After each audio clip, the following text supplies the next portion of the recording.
Olá, pessoal, tudo bem? A graça e a paz do Senhor. Eu sou o pastor Giovanni e eu tenho uma palavra de Deus para o seu coração. Nessa manhã maravilhosa que Deus preparou para nós.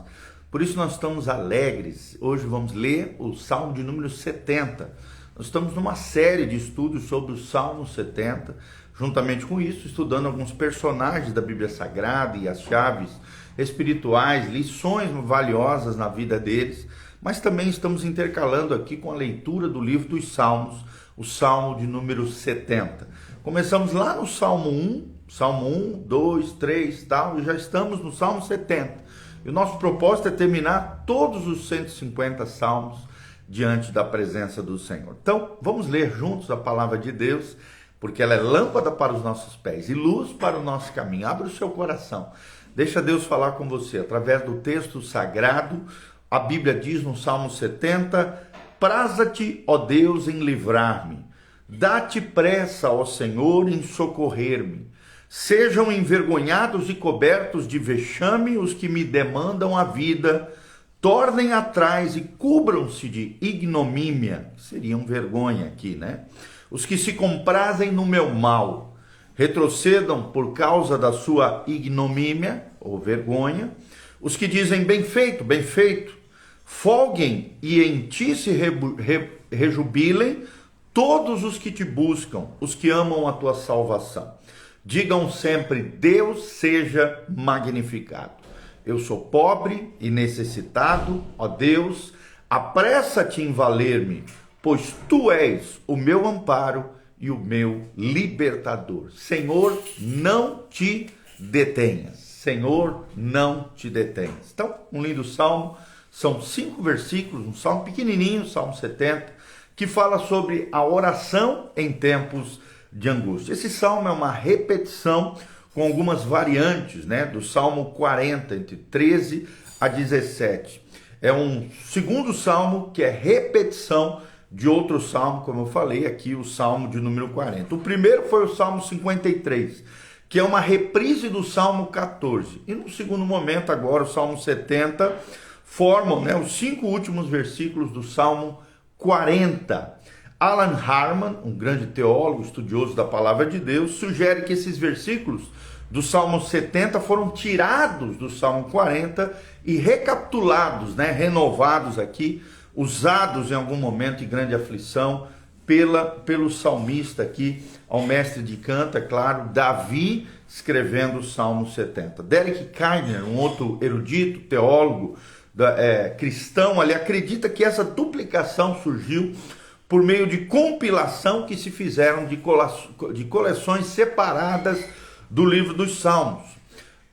Mas também concordamos aqui com Spurgeon, um outro grande pregador, teólogo e também homem de Deus da história da igreja, quando ele diz que esse salmo é um salmo memorial, que agem como se fosse um elo entre os dois salmos que são expostos aqui, né, e que nos ensinam coisas maravilhosas que nós estamos aprendendo aqui. É como se fosse uma expostulação suplicatória e forma com eles uma preciosa tríade de cânticos espirituais diante do Senhor. Uma espécie de anexo congruente aqui do Salmo 69 e um prefácio do Salmo 71. Parkinson, um outro teólogo também cristão, homem de Deus, estudioso da Bíblia Sagrada, citando, né, Morgan, um outro grande cristão, ele diz que esse breve salmo é o soluço impetuoso de uma solicitude ansiosa, pois encontramos aqui pouca quietude nele e uma espécie de pressa por parte daquele que está escrevendo o salmo, que é claro, Davi. Os inimigos aqui parecem estar engajados em uma perseguição cruel, em um escárnio cheio de motejo. Parece que o cantor sente que a pressão está se tornando insuportável, uma espécie de medo de ser vencido, clama para que Deus apresse no seu livramento. A confiança do cantor aqui é evidente, a confiança em Deus, a confiança no Senhor, por isso ele clama a Deus e evidentemente não há espaço em seu coração para questionar a capacidade de Deus em guardá-lo. A única pergunta é se o socorro de Deus chegará a tempo. E é interessante que essa indagação também, às vezes, permeia, né, ele acaba passando no nosso coração. Será que o socorro de Deus chegará a tempo? E é interessante que Matthew Henry, um outro comentarista do texto sagrado, ele diz que Davi aqui ora para que Deus envie, em primeiro lugar, um auxílio para si mesmo, Salmo 70, de 1 e os versículos 1 e versículo 5. Num segundo momento, ele diz que existe vergonha sobre os seus inimigos, no Salmo 70, de 2 a 3. Num terceiro momento, Matthew Henry nos ensina que há alegria para os amigos de Deus, no Salmo 70, versículo 4. E vamos seguir então essa diretriz de Matthew Henry para o nosso esboço aqui, para que você possa compreender melhor o Salmo 70. Então, em primeiro lugar, Salmo 70, primeiro versículo e o último versículo, versículo 5, pede auxílio para si mesmo. Quantas vezes nós fazemos isso diante de Deus? Nós pedimos auxílio para nós mesmos, diante de um momento de tribulação, de dificuldade, de crise, de problema. Davi pede auxílio para si mesmo, em decorrência das circunstâncias e das condições em que ele estava. O salmista aqui, Davi, enfrenta 3 perigos reais. Em primeiro lugar, uma perseguição, descrita no versículo 1 e versículo 2. É interessante, ele fala sobre isso. Num segundo momento, nós vemos a maldade indisfarçada, na parte B do versículo 2. E no terceiro momento, nós vemos um escárnio por parte dos inimigos, escancarado no versículo 3 do Salmo 70. Em segundo lugar, vemos uma aflição, lá no versículo 5, no final, quando ele diz, eu sou pobre, E é interessante porque a pobreza traz em sua esteira muitas aflições, a falta de recursos, a falta de dinheiro. Sim, muitas vezes nos sentimos fracos diante de tudo isso e recorremos a Deus, porque Deus é a nossa fortaleza, Deus é o nosso provedor. E isso está claro com aquilo que Paulo nos ensina quando ele diz, pelo que sinto prazer nas fraquezas, nas injúrias, nas necessidades, nas perseguições, nas angústias, por amor de Cristo, porque quando sou fraco, então é que sou forte. 2 Coríntios 12, 10. Nas palavras de Spurgeon, a nossa pobreza é a nossa riqueza, ao mesmo tempo que a nossa fraqueza é a nossa força. Em terceiro lugar, nós vemos as necessidades aqui do salmista, na parte B do versículo 5, quando ele diz e se considera aqui num determinado trecho do versículo como necessitado. Davi é um homem que está carente em vários aspectos da sua vida.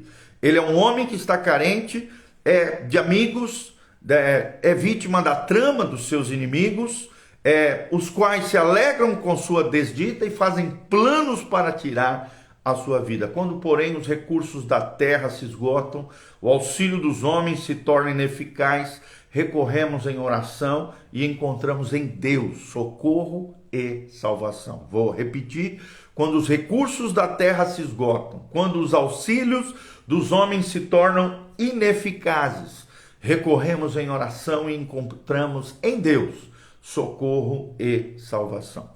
No segundo princípio que aprendemos nesse salmo, está no versículo 2 ao versículo 3. Davi pede vergonha sobre os seus inimigos, Ignomínia ele chama aqui, afronta, vergonha. Duas coisas aqui nos chamam a atenção. A primeira delas, a descrição que Davi faz dos seus inimigos, nos versículos 2 ao versículo 3. Primeiro, ele descreve seus inimigos como violentos. Segundo, seus inimigos como aqueles que têm prazer na maldade. Terceiro, como escarnecedores, zombadores, aqueles que tiravam sarro e escarneciam do salmista. E em segundo lugar, nós vemos aqui a oração que Davi faz contra os seus inimigos no versículo 2. A oração de Davi, ela tem 2 componentes. Primeiro, Davi ora para que os seus inimigos sejam envergonhados nessa sanha cruel. Em segundo lugar, Davi ora para que eles retrocedam por causa da sua vergonha, o que ele chama aqui de ignomínia. Retroceder é bater em retirada, é pegar a mesma estrada de onde vieram com más intenções malignas e sofreram então uma acachapante derrota por parte do próprio Deus, trabalhando em nosso favor. O terceiro princípio que aprendemos nesse lindo salmo está no versículo 4 do Salmo 70, quando Davi pede alegria para seus amigos.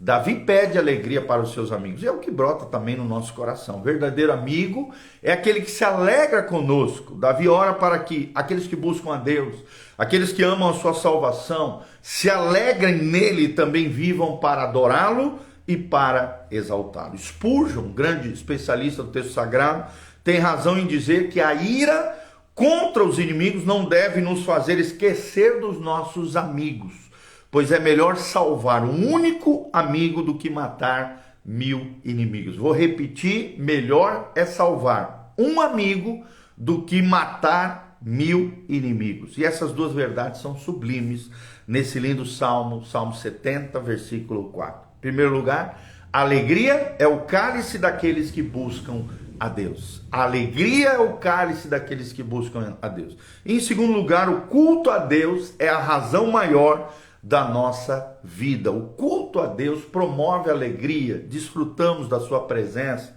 O culto a Deus é a razão maior da nossa vida, é o que nós vemos na parte B desse lindo salmo. Por quê? Porque fomos criados para o louvor da glória de Deus, né? É interessante isso. Enquanto uns amam o dinheiro, outros os prazeres, outros o sucesso, a fama, a ostentação, acima da salvação de Deus, os piedosos, os homens e mulheres consagrados, dedicados ao Senhor, podem se deleitar na adoração e viver para exaltar a Deus constantemente por causa da sua salvação graciosa. Pois só aqueles que foram libertos por Deus podem exaltá-lo. Deus, portanto, quer ser desfrutado, quer ser adorado. E essa é a razão da nossa própria vida. Então vamos aprender nesse lindo salmo, o Salmo 70, quando ele nos ensina ao final dessa doxologia, ele diz: Deus seja magnificado. Deus seja magnificado. E é infinitamente mais valorosa e enobrecedora do que o latido de cães. Bem feito, não. Deus seja magnificado, Deus seja exaltado sobre tudo e sobre todos, e principalmente na nossa vida. É o que nos ensina o Salmo 70. Então, resumindo, o que nos ensina o Salmo 70? Os 4 princípios. Primeiro, Davi pede auxílio para si mesmo. Salmo 70, versículos 1 e versículo 5. Depois, Davi pede vergonha sobre os seus inimigos. Ele chama de ignomínia no versículo 2 ao versículo 3. Em terceiro lugar, Davi pede alegria para os seus amigos. Melhor salvar um amigo do que matar 1000 inimigos. Salmo 4. E é o que nós terminamos falando aqui desse lindo salmo, Salmo 70. É o que nos ensina a palavra de Deus. Amém? Que Deus abençoe você, tua casa, tua família. Quero mandar um abraço para o Cleudimar, a Silva Elza Rodrigues, a Raquelzinha, que está aqui sempre conectada conosco. Deus os abençoe, meus queridos. Um dia abençoado na presença do Senhor. Que Deus esteja contigo, que Deus te fortaleça, que Deus seja a tua alegria, que você desfrute em adoração da presença gloriosa de Deus. Que Deus seja magnificado, exaltado, glorificado através da sua vida, e que a graça e a paz do Senhor esteja sobre cada um de nós. Que o Senhor te abençoe desde Sião, que o Senhor faça resplandecer o seu rosto sobre ti, que o Senhor te encha com a sua paz, a paz que excede todo entendimento, o shalom de Deus, a paz que te prospera, que te abençoa por todos os lados. Que a bênção do Senhor te liberte, cure, restaure, te transforme e te renove no Senhor a cada dia. Lembre-se, peça o auxílio de Deus, porque quando todos os recursos da terra falham, quando todos os seres humanos nos frustrarem, peça ao Senhor que aquele que nele confia jamais será frustrado, jamais será decepcionado. Ore a Deus, clame a Deus, seja como o salmista Davi, aquele que buscou o Senhor nas situações mais delicadas, difíceis e complexas e complicadas na sua vida. O Senhor é aquele que tem a resposta para você, o Senhor é aquele que exalta aqueles que nele confiam. O Senhor é a nossa força, a nossa fortaleza, o nosso refúgio, o nosso abrigo em meio às tempestades. Que Deus abençoe você, tua casa, tua família, em o nome de Jesus. Aqui no link de descrição tem todas as informações de como você pode contribuir conosco nesse ministério, Que Deus abençoe você, tua casa, tua família. Tem as nossas redes sociais, nossas mídias, os horários de cultos, endereço da igreja. Vem estar conosco, Igreja Casa na Rocha, uma igreja sadia que prega a palavra, que tem Jesus no centro, que valoriza relacionamentos. Que Deus vos abençoe. Em nome de Jesus. Amém e amém.